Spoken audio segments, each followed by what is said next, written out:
So guys ये question जो है ये हमारा ब्रिटिश काल से है, प्री इंडिपेंडेंस एजुकेशन सिस्टम में, हायर एजुकेशन के अंदर। और ये क्वेश्चन है हंटर कमीशन के ऊपर, बहुत इंपॉर्टेंट कमीशन है। और इस आइए देखते हैं कि क्या पूछा गया।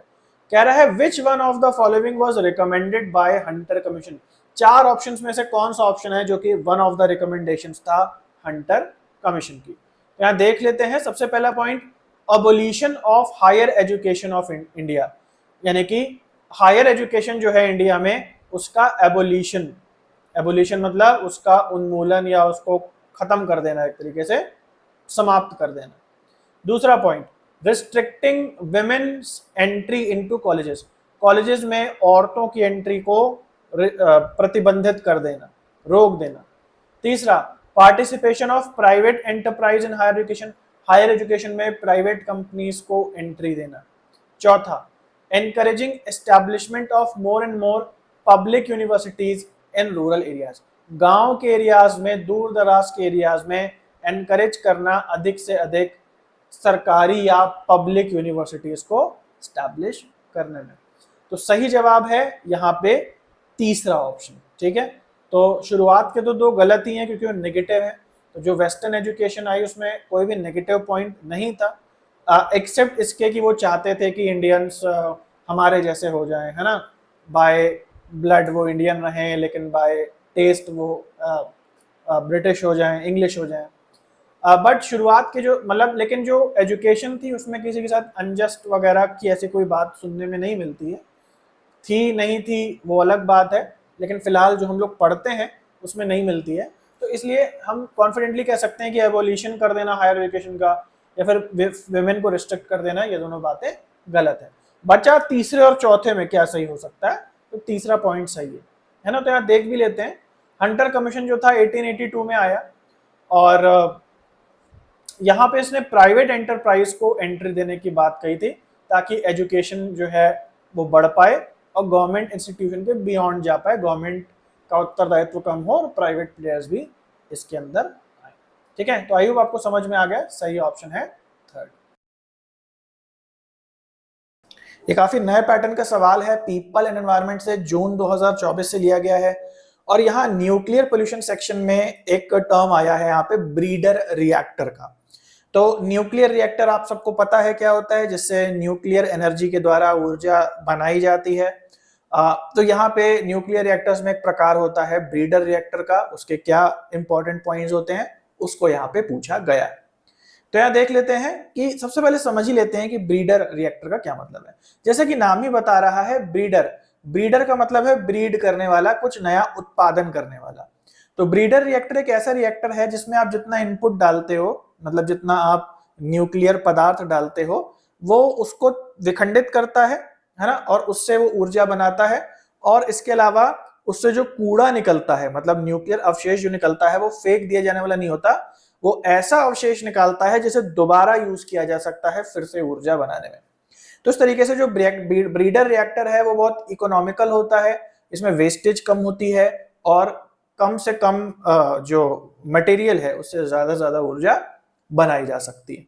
तो आइए कुछ पॉइंट्स जो दिए हैं देख लेते हैं कौन कौन से पॉइंट्स सही हैं। सबसे पहला, they produce more fissile material than they consume, है ना।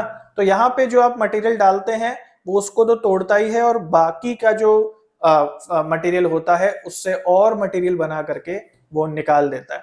तो ये बात हमारी सही हो जाएगी। उसके बाद है there are no breeder reactors in India, India में कोई ब्रीडर रिएक्टर नहीं है। तो इंडिया में निश्चित रूप से ब्रीडर रिएक्टर्स हैं, मैंने आपको पढ़ा है, कमेंट में बता देना कि इंडिया में कहां कहां ब्रीडर रिएक्टर्स हैं। उसके बाद there are two types of fast and slow breeder reactors, तो ये बात सही है, ब्रीडर रिएक्टर दो प्रकार के होते हैं, एक जल्दी ऊर्जा बनाते हैं, एक धीमे ऊर्जा बनाते हैं। उसके बाद है for breeding operation the conversion ratio fizzle material material produced and consumed should be more than 1।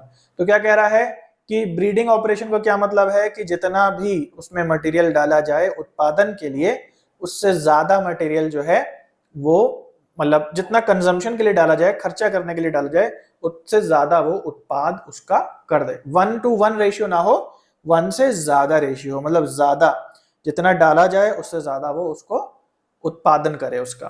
तो ये भी हमारा सही हो जाएगा। अगला है breeder reactor produces more nuclear waste than conventional ones, कह रहा है कि ब्रीडर रिएक्टर जो है कन्वेंशनल जो आम रिएक्टर्स होते हैं उनसे ज्यादा वेस्ट, उनसे ज्यादा कूड़ा प्रोड्यूस करता है, तो ये बात गलत हो जाएगी।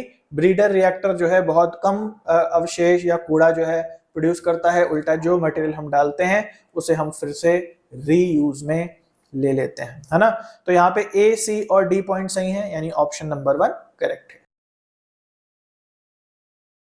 ये क्वेश्चन ट्रिकी है, हायर एजुकेशन से जून 2024 का ये क्वेश्चन है, और यहाँ पे आपसे पूछा गया है, कुछ ऑर्गेनाइजेशंस दी गई हैं और यहाँ पे पूछा गया है कि ये जो ऑर्गेनाइजेशंस हैं इनको आपको अरेंज करना है ईयर ऑफ स्टैब्लिशमेंट के हिसाब से। तो कुछ संस्थाएं दी गई हैं जो स्पेसिफिक जो स्ट्रीम्स होती हैं सब्जेक्ट्स की उनको एक तरीके से संभालती हैं, जैसे सोशल साइंस की जो इंडियन काउंसिल है ICSSR, फिर है national council for rural institute NCRI, फिर है ICPR Indian council of philosophical research, फिर है ICHR Indian council for historical research, और फिर है IIAS Indian institute of advance studies. तो ये 4-5 संस्थाएं हैं, हमने रेगुलेटरी बॉडीज में इनको पढ़ा है, और इनफैक्ट हमने थोड़ी सी ये भी बात की थी कौन सा पहले आया था कौन सा बाद में आया था।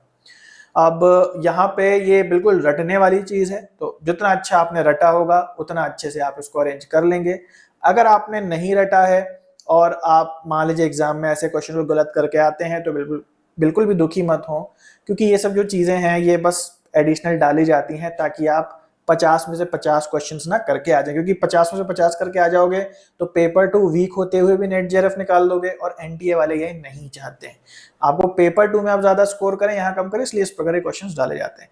लेकिन फिर भी मैंने पढ़ाया है, ये जब एग्जाम में क्वेश्चन आया उससे पहले ही मैंने पढ़ा दिया था, तो अगर आपने रट लिया होगा, मान लीजिए आप रटने में अच्छे हैं, तो क्वेश्चन आपका निकल गया होगा। खैर, इसका जो आंसर है वो 3 है। अब इसमें कुछ एक्सप्लेन करने को नहीं है, बट मैं आपको दिखा देता हूं कब कब कौन कौन आया। तो IIAS 65 में, ICSR 1969 में, HR 92 में, देन 97 में, एंड देन 95 में, है ना। तो इसलिए आंसर जो है इसका 3 है। सो गाइस, ये क्वेश्चन ध्यान से देखिए, एयर पोल्यूशन का काफी इंपॉर्टेंट टॉपिक से क्वेश्चन है, अगस्त 2024 का। यहां पूछा जा रहा है which of the following is not a primary air pollutant, यानी कि आपको ये जो 4 नाम दिए हैं इसमें से आपको प्राइमरी नहीं बल्कि सेकेंडरी एयर पोल्यूटेंट निकालना है। तो 2 प्रकार के एयर पोल्यूटेंट होते हैं, ऑलरेडी मैंने आपको बताया है, यूट्यूब में भी बताया है, पेड कोर्स में भी बताया है कि जो भी डायरेक्टली एमिट होते हैं एयर में हमारे जो एयर पोल्यूटेंट्स हैं वो प्राइमरी कहलाते हैं, और जब प्राइमरी एयर पोल्यूटेंट बहुत देर वातावरण में ठहरते हैं तो उनके ठहरने की वजह से जो नए एयर पोल्यूटेंट बन जाते हैं वो सेकेंडरी एयर पोल्यूटेंट कहलाते हैं। तो यहाँ पूछा जा रहा है which one is not a primary air pollutant, यानी कौन सा सेकेंडरी एयर पोल्यूटेंट है। तो उसका जवाब है, आपको रासायनिक नाम भी पता होने चाहिए, गैसेस के नाम तो पता होने चाहिए, लेकिन उनका जो रासायनिक नाम है, जैसे यहाँ पे केवल जो केमिकल नेम है वही दिया हुआ है, और ये O3 होता है ओजोन। तो मैंने आप लोग को ऑलरेडी पढ़ाया है कि जो हमारी ट्रोपोस्फेरिक ओजोन है, ग्राउंड लेवल ओजोन है, या O3 है, वो एक सेकेंडरी एयर पोल्यूटेंट है। तो सही जवाब यहाँ पे हो जाएगा तीसरा। क्वेश्चन काफी इंटरेस्टिंग है, नया टॉपिक ऐड हुआ है जून 2024 में पीपल एंड एनवायरनमेंट के अंदर। तो देख लेते हैं भाई क्या है। यहाँ पूछ रहा है what is the full form of POP। तो POP का फुल फॉर्म है परसिस्टेंट ऑर्गेनिक पोल्यूटेंट। ये सिमिलर है VOC के। VOC का फुल फॉर्म होता है वॉलेटाइल ऑर्गेनिक कंपाउंड्स। ये दोनों एक दूसरे से अपोजिट है, POP और VOC एक दूसरे से अपोजिट है।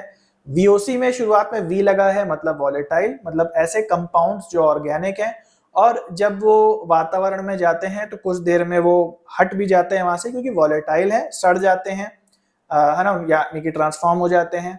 लेकिन जो POP है, POP की शुरुआत में P लगा है, जिसका मतलब है परसिस्टेंट, मतलब ये वातावरण से आसानी से जाते नहीं है, एक बार घुल जाते हैं आपके एटमॉस्फेयर में तो बहुत लंबे समय तक रहते हैं। तो VOC जो शॉर्ट टाइम के लिए रहता है, इसका उलट है POP जो कि लंबे समय तक रहता है, इसलिए फर्स्ट ऑप्शन करेक्ट है। सो गाइस, ये क्वेश्चन ध्यान से देखते हैं, 2025 का क्वेश्चन है, और ये हमारा प्री इंडिपेंडेंस एजुकेशन सिस्टम जो है, टॉपिक हायर एजुकेशन उससे है। तो यहाँ पे साइंटिस्ट दिए हुए हैं पहले के, और उनका कंट्रीब्यूशन दिया है, आपको मिलाना है ब्रह्मगुप्ता, कौटिल्य, पतंजलि एंड चरका। यहाँ पे है political strategy, yoga, physician and mathematician. तो कुछ आप मिला लेंगे जो आपकी अगर कॉमन सेंस है, आप थोड़ा सा पहले का जीके जीएस थोड़ा माइंड में है तो बन जाएगा आराम से। और नहीं भी बनता है तो बस जो क्वेश्चंस हैं जो भी मैं आप लोगों को करा देता हूं उनको आप रट लें, और मैं आपको ऐसे ही सारे क्वेश्चंस करा देता हूं जो जो इंपॉर्टेंट क्वेश्चंस होते हैं। तो इस बार जो भी हमारा पेपर हुआ था जनवरी में, उसके लेटेस्ट क्वेश्चन सेक्शन वाइज पूरा प्लेलिस्ट बना करके मैंने आप लोग कराए हैं और हर बार कराता हूं, तो वो जरूर से देख लिया करें, ठीक है। तो यहां पे हम लोग देख लेते हैं।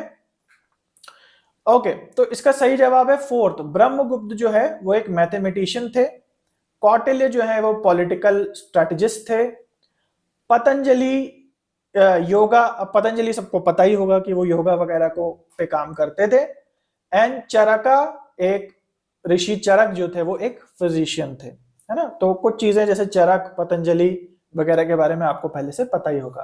तो सही जवाब फोर्थ है।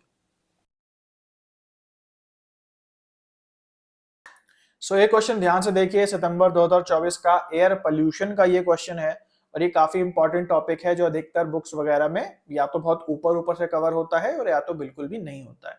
तो हम बात करने वाले हैं यहाँ पे ग्लोबल वार्मिंग की, और ग्लोबल वार्मिंग में भी जो ग्रीन हाउस गैसेस होती हैं उसके अंदर के कुछ डेप्थ के टॉपिक्स होते हैं, जैसे ग्लोबल वार्मिंग का पोटेंशियल कितना है, एटमॉस्फेरिक लाइफ टाइम स्पैन कितना है।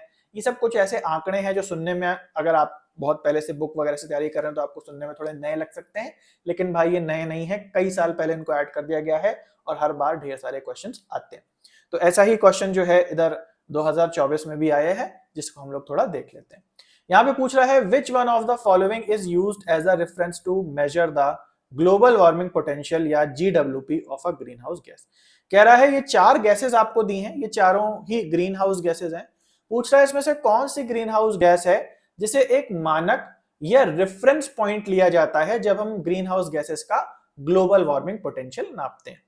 तो ग्रीन हाउस गैसेस आप सबको पता है गर्मी पैदा करती हैं, और कौन कितनी गर्मी पैदा करती है इसे मापा जाता है GWP से या ग्लोबल वार्मिंग पोटेंशियल से। इसे हमने और अच्छे से अपने चैप्टर्स में कवर करा है यूट्यूब में या पेड कोर्सेज में।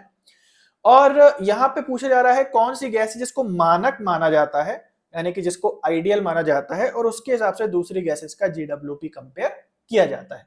तो मैंने आप लोग को ऑलरेडी पढ़ा के रखा है कि वो गैस है कार्बन डाइऑक्साइड। तो कार्बन डाइऑक्साइड को रेफरेंस लेकर के हम लोग मापते हैं बाकी दूसरी गैसेस का, चाहे एटमॉस्फेरिक लाइफ स्पैन है या फिर ग्लोबल वार्मिंग पोटेंशियल या GWP है। तो सही ऑप्शन 1 है। ये क्वेश्चन जो है हायर एजुकेशन फ्रेमवर्क से लिया गया है, तो ध्यान से इस क्वेश्चन को देखिए, बहुत इंपॉर्टेंट टॉपिक है।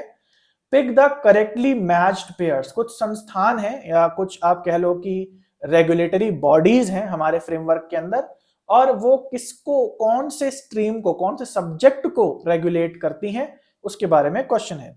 तो यहां पूछ रहा है AICTE टीचर एजुकेशन को कंट्रोल करती है, ICSSR social science and research को रेगुलेट करती है, NMC मेडिकल एजुकेशन को, NCTE टेक्निकल एजुकेशन को, और RCI स्पेशल एजुकेशन को। तो यहां पे समझ लेते हैं सही जवाब जो है वो है BCE। तो बी कैसे है, ICSSR में जो डबल एस है वो सोशल साइंस के लिए है, तो सोशल साइंस के रिसर्च को रेगुलेट करता है।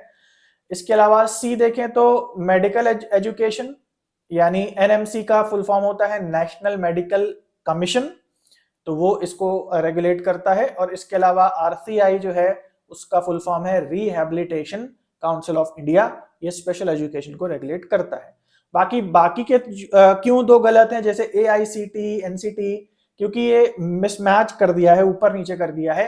AICTE कंट्रोल करता है टेक्निकल एजुकेशन को, जबकि NCTE कंट्रोल करता है टीचर एजुकेशन को। तो फोर्थ ऑप्शन करेक्ट है। ये क्वेश्चन दिसंबर 2023 से है, पीपल एनवायरनमेंट सेक्शन से, और ये क्वेश्चन है MDG और SDG से। तो आइए देख लेते हैं क्या है ये क्वेश्चन। तो यहाँ पे दो स्टेटमेंट दिए हुए हैं। पहला कह रहा है मिलेनियम डेवलपमेंट गोल यानी कि MDG, इसको बनाया गया था, मेनली इसका टारगेट था डेवलपिंग या पुअर कंट्रीज। स्टेटमेंट 2 कहता है कि जबकि जो सस्टेनेबल डेवलपमेंट गोल्स यानी SDG थे, उनका जो टारगेट है वो सभी प्रकार की कंट्रीज थी, चाहे डेवलप्ड हो या डेवलपिंग हो या पुअर हो। तो यहाँ पे दोनों बातें सही हैं, क्योंकि जैसा हमें पता है कि सबसे पहले आया था एमडीजी, सन 2000 में आया था, 15 साल का टारगेट था, और इसमें बेसिकली फोकस किया गया था डेवलपिंग कंट्रीज को या पुअर कंट्रीज को, कि उनको भाई कोई भूखा ना मरे और सबको जो है रोजगार मिले, सबको खाने को मिले, सबको सबकी आमदनी बढ़े एंड सो ऑन, ये सब उसके अंदर गोल्स थे। लेकिन इसके बाद एमडीजी जब 2015 में खत्म हो गया, तो उसके बाद जो एसडीजी आया 2015 से 2030 तक, यानी कि अभी भी एसडीजी पे काम चल रहा है कई कंट्रीज का, इसमें हमारे गोल्स बहुत बढ़ गए और इसमें सारे की सारी बातें डाल दी, केवल खाने से रिलेटेड या सफाई से रिलेटेड नहीं, वो तो चीज़ें थी ही, लेकिन जो डेवलप्ड कंट्रीज के नेशंस के जो मुद्दे हैं उनको भी डाला गया, जैसे सस्टेनेबल डेवलपमेंट, सबकी प्रोस्पेरिटी एक साथ हो, सारे जो देश हैं एक दूसरे से कोऑपरेट करें। तो इस मतलब एसडीजी जो है उसका एरिया बहुत बड़ा था, उसमें पूरी दुनिया एक तरीके से सम्मिलित है, चाहे डेवलप्ड हो या डेवलपिंग हो, जबकि एमडीजी बनाया गया था स्पेसिफिकली केवल गरीब देशों के लिए या डेवलपिंग कंट्रीज के लिए। तो यहाँ पे पहला ऑप्शन सही है, यानी दोनों ऑप्शन करेक्ट है। ये क्वेश्चन काफी इंटरेस्टिंग है, अगस्त 2024 से नेशनल एजुकेशन पॉलिसी से, आप सबको पता है बहुत ही इंपॉर्टेंट टॉपिक है। The professional organization that opposed the inclusion of its educational discipline under NCHER। अब क्या है कि जब NEP आई तो उसमें बताया गया कई सारी नए संस्थाएं आएंगी और नई संस्थाएं जो है पुरानी संस्थाओं पे एक होल्ड रखेंगी, पुरानी संस्थाएं नई संस्थाओं के अंदर आएंगी। तो ऐसे में ही एक नई संस्था है NCHER, जिसके बारे में NEP नेशनल एजुकेशन पॉलिसी में बताया गया। इसका फुल फॉर्म है, अगर मैं सही हूं तो, national council for higher education and research, यानी कि एक नेशनल काउंसिल बनाई जाएगी जो हायर एजुकेशन को कंट्रोल करेगी। अब इसके अंदर एक संस्था को डाला गया है ना, इसके अंदर एक प्रोफेशनल ऑर्गेनाइजेशन को डाला गया, बट इस प्रोफेशनल ऑर्गेनाइजेशन ने अपोज किया कि भाई देखो हम जो है इसके अंदर नहीं आएंगे। ये न्यूज भी बनी थी जब एनईपी नया नया आया था, और एनईपी तो काफी पहले डिस्कस किया गया है लेकिन तब से आ रहा है, और उस टाइम की बात जो है इस क्वेश्चन में पूछी गई है। इससे एक और बात समझ में आती है कि आप लोग जो ऐसा करंट अफेयर्स के पीछे भागते रहते हो कि अरे पीपल में करंट अफेयर्स सर आप कराते नहीं है, कब कराएंगे, या हायर एजुकेशन में आप कोई बुक कोई सजेस्ट कर देगा। तो भाई देखो, ये रेलवे बैंकिंग का एग्जाम नहीं है कि आपको करंट अफेयर्स आएंगे, ऐसा करंट अफेयर्स जैसा कुछ भी नहीं है, कभी भी कुछ भी हो सकता है, अभी कुछ हो उससे क्वेश्चन आ जाए, हो सकता है 2-3 साल पहले कुछ हो उससे कुछ क्वेश्चन आ जाए। तो ये जो घटना है ये 2-3 साल पहले हुई है, तब क्वेश्चन ना आकर के 2024 में क्वेश्चन आया है। तो आप लोगों को करंट अफेयर्स को नहीं देखना होता, क्योंकि आप जितना भी कर लो आप उसे कवर नहीं कर पाओगे, क्योंकि बिल्कुल भी जरूरी नहीं है कि रिसेंट से ही कुछ बन के आएगा। एनीवेज, तो यहाँ पे वो जो आंसर है, जो प्रोफेशनल ऑर्गेनाइजेशन है वो है बार काउंसिल ऑफ इंडिया, क्योंकि आप सबको पता है बार काउंसिल जो है बेसिकली लॉ के फील्ड में जो टीचिंग एंड ट्रेनिंग और जो भी सपोर्ट होता है स्टूडेंट्स को, या स्टूडेंट्स के शिक्षा को जो रेगुलेशन का जो काम होता है, वो बार काउंसिल ऑफ इंडिया देखता है। अब यहाँ पे इन्होंने इसलिए अपोज किया था क्योंकि उन्होंने कहा था कि भैया हम कानून बनाते हैं, हम लॉ मेकर्स हैं, और हमको आप एक ऐसी संस्था के अंदर आप डालोगे जिनको खुद लॉ के बारे में कुछ नहीं पता, और वो संस्था दूसरी कोई संस्था लॉ के काम को कैसे देखरेख कर सकती है। तो कुछ इस पे इशू हुआ था, बाकी आप गूगल कर सकते हैं अगर आप इंटरेस्टेड हो, बट आंसर जो है हमारा ऑप्शन नंबर 4 है, bar council of India. So guys, I hope आप लोगों को वीडियो पसंद आया होगा, काफी सारे क्वेश्चंस और जो कंसेप्ट्स है वो आपके क्लियर हुए होंगे इस वीडियो से। तो जैसे मैंने आपको वीडियो के शुरुआत में बताया कि भाई हमारा जो फुल कोर्स है वो अवेलेबल है हमारी पेड ऐप और वेबसाइट पे। यहाँ पे आपको क्वेश्चंस भी मिलते हैं, उसी जगह पे लेक्चर्स भी मिलते हैं, साथ में ही अगर आप चीज़ों को देखते हुए चलते हैं तो आपका रिविजन काफ़ी अच्छे तरीके से होता है, सब कुछ एक पेज पे आपको मिलता है। इसमें 20 से ज़्यादा लेक्चर्स फ्री हैं, तो वो डेमो के रूप में आप देख सकते हैं। इसके अलावा अगर आप एग्जाम से पहले क्वेश्चंस की प्रैक्टिस करना चाहते हैं, अलग अलग सेक्शन के क्वेश्चंस बार बार लगाना चाहते हैं, अलग अलग ईयर से मिक्स्ड होकर के क्वेश्चंस लगाना चाहते हैं, या बिल्कुल ईयर वाइज अलग लगाना चाहते हैं, तो वो भी आपको यहाँ पे मिलेंगे, जहाँ पे 100 से ज़्यादा क्वेश्चंस डेमो के रूप में दिए हैं। क्या काम करता है, कैसे काम करता है, अच्छे से समझ लें, उसके बाद ही पेमेंट करें। और कुछ भी आपको यदि पूछना है तो ये जो नंबर है इस पे चैट जरूर से कर दें, ताकि जो भी वीडियो ट्यूटोरियल है या जो भी गाइडेंस है वो आपको मैसेज और वीडियो और ऑडियो के माध्यम से प्रोवाइड की जा सके। ठीक है, तो चलो गाइस अभी के लिए इतना था, मिलते हैं अगले वीडियो में, तब तक के लिए सभी को बाय और टेक केयर।